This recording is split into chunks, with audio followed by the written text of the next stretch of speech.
Hey guys, it's Shamsa and welcome back to my little kitchen. Now today I'm going to be sharing with you the recipe for chicken and Chana Dhal curry. Now chicken and Chana Dhal curry is a staple in every Pakistani household. It differs how everyone makes it, but I'm going to show you how I make it at home. Now it's also known as Chicken Dhansak in the BIR world, which is the British Indian restaurant world. Now how they make it differs to how I'm going to be making it because this is my style of cooking. And I'm going to run through the ingredients with you quickly and then we'll start cooking. So the ingredients you're going to need is half a kg, which is approximately 500 grams of chicken breast fillet. Now I've had this cubed. I've got 1/3 of a cup of Chana Dhal here, which is also known as split yellow gram. The cup that I used to measure the Chana Dhal out was one of these. So this is approximately 80 grams in weight. I've also got 1/3 of a cup of oil. I've got 1 large to medium onion, which I've sliced. I've got 2 fresh tomatoes, which are finely diced. And I have 1 teaspoon of the following spices: salt, coriander powder, deghi mirch and cumin seeds. I've got half a teaspoon of regular chili powder and turmeric powder here. I've got 1 teaspoon of garam masala and dried fenugreek leaves. And I've got some whole spices. I've got 1 piece of cinnamon here, which is roughly the size of my thumb. I've got 3 bay leaves and I've got 1 black cardamom pod. I've got here 1 frozen piece of ginger and garlic here. Now if you don't have these cubes, then you can use 1 tablespoon each of the garlic and ginger paste, and this is optional. I've got 2 bullet chilies here which I've sliced, and I've got fresh coriander to garnish right at the end. So let's start cooking. Sorry guys, you also need water in a jug to use as and when we need to. Right, okay, I've got my pot here, which is on the heat. The temperature is 5 at the moment, which is a low to medium heat setting. And I'm going to go straight in with the oil first of all and just give that a couple of seconds just to heat up. And then straight in with the whole spices. And just give them about 30 seconds or so just to infuse in the oil. Perfect. And now straight in with the onion. And we're going to fry the onion for about 6 to 7 minutes until it's nice and soft and slightly golden brown in colour. And I'll show you how it looks when it's done.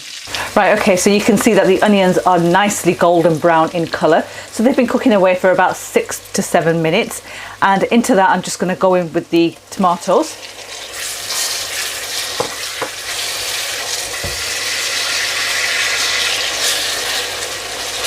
The ginger and garlic cubes here.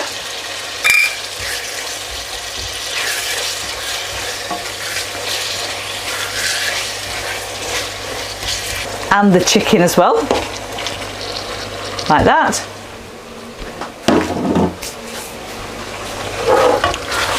Just give everything a mix.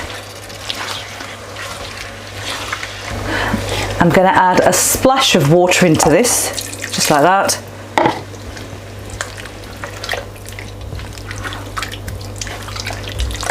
Give it one final mix. And turn my heat settings up to a 7. And I'm just going to pop the lid on and I'm going to allow that to cook away now for about 6 to 8 minutes, stirring occasionally, and I'll tell you how it looks once it's done. Right, okay, so the chicken's been cooking away for approximately 8 minutes and this is how it looks. Put that to the side. And you can see that the onions and the tomatoes that we added have softened up really, really nicely. And all I'm going to do to this now is I'm just going to go in with all the spices straight in. Just give that a mix.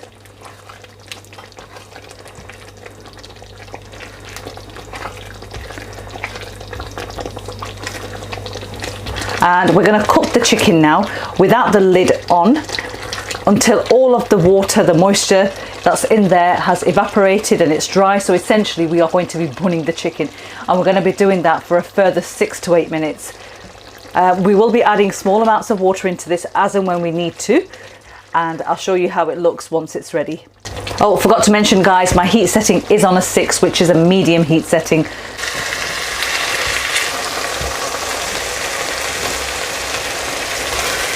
Right, okay, so it's been about 10 minutes that I've been bouilling this chicken. and you can see how lovely it looks. All that masala is really nicely broken down, and the oil has also started to separate and come to the surface around the edges. Now I've washed and I've drained my chana dal, so all I'm going to do now is I'm just going to add that in like that, left there, and then I'm going to take my standard mug measurement which I use, and I'm going to take 1 mug of water and add that in, which is boiled kettle water, just like that. Just give that a mix.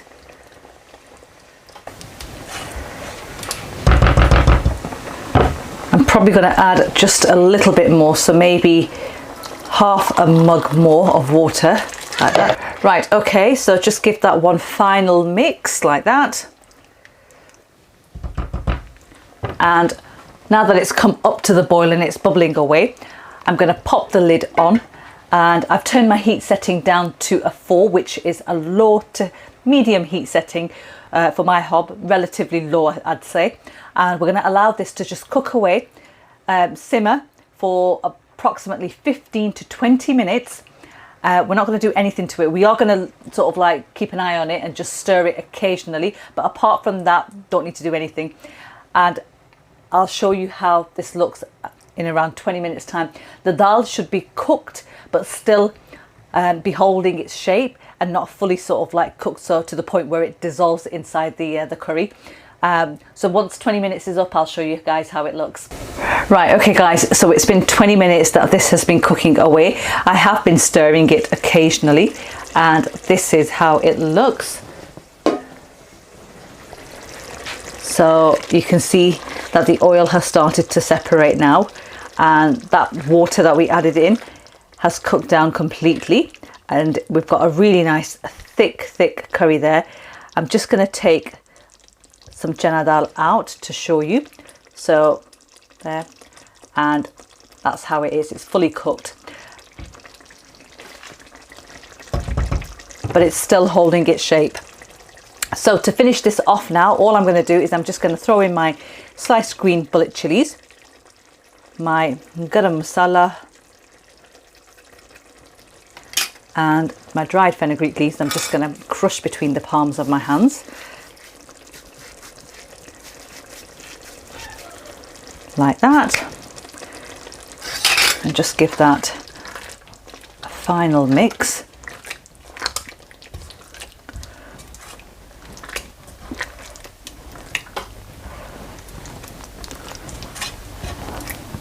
Smelling divine, oh my god. I just had that little chana dal and it is delicious. And just to finish off, we're just going to add our freshly chopped coriander right on top like that. Perfect. And there you have it guys, my chicken and chana dal curry.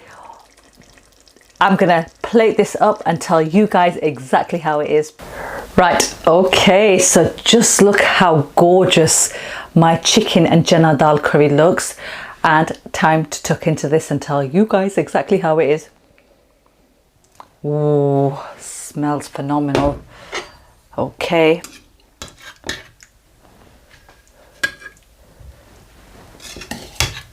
That masala, that sauce has thickened up really nicely. Just gonna show you guys now. Oh, can't believe this. And there we are guys, absolutely wonderful. And I'm just having this with naan bread now, so here goes.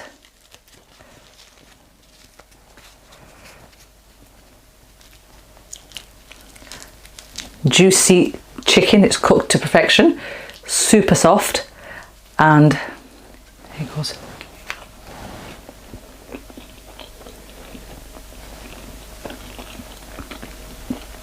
That is delicious, honest to God, delicious.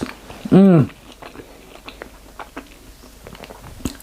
chana dal is cooked, if you can see that, but it's still holding its shape. So if I just squish it, it just kind of, that's it, it just folds.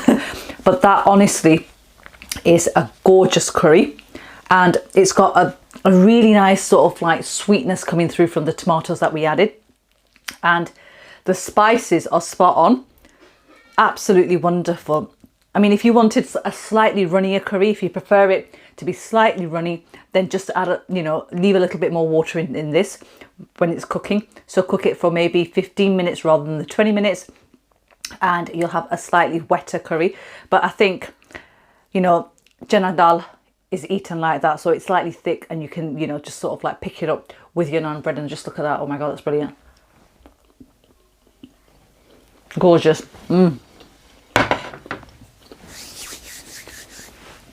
Absolutely wonderful.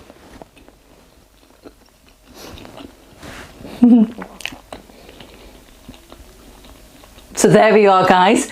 Fantastic curry there. Chicken and chana dal curry. I hope you've enjoyed watching this video. Guys, don't forget to give it a big thumbs up if you have liked the video. Make sure you subscribe to my channel, turn on your bell notifications, and I'll catch you next week with a new video. Till then, take care and happy eating.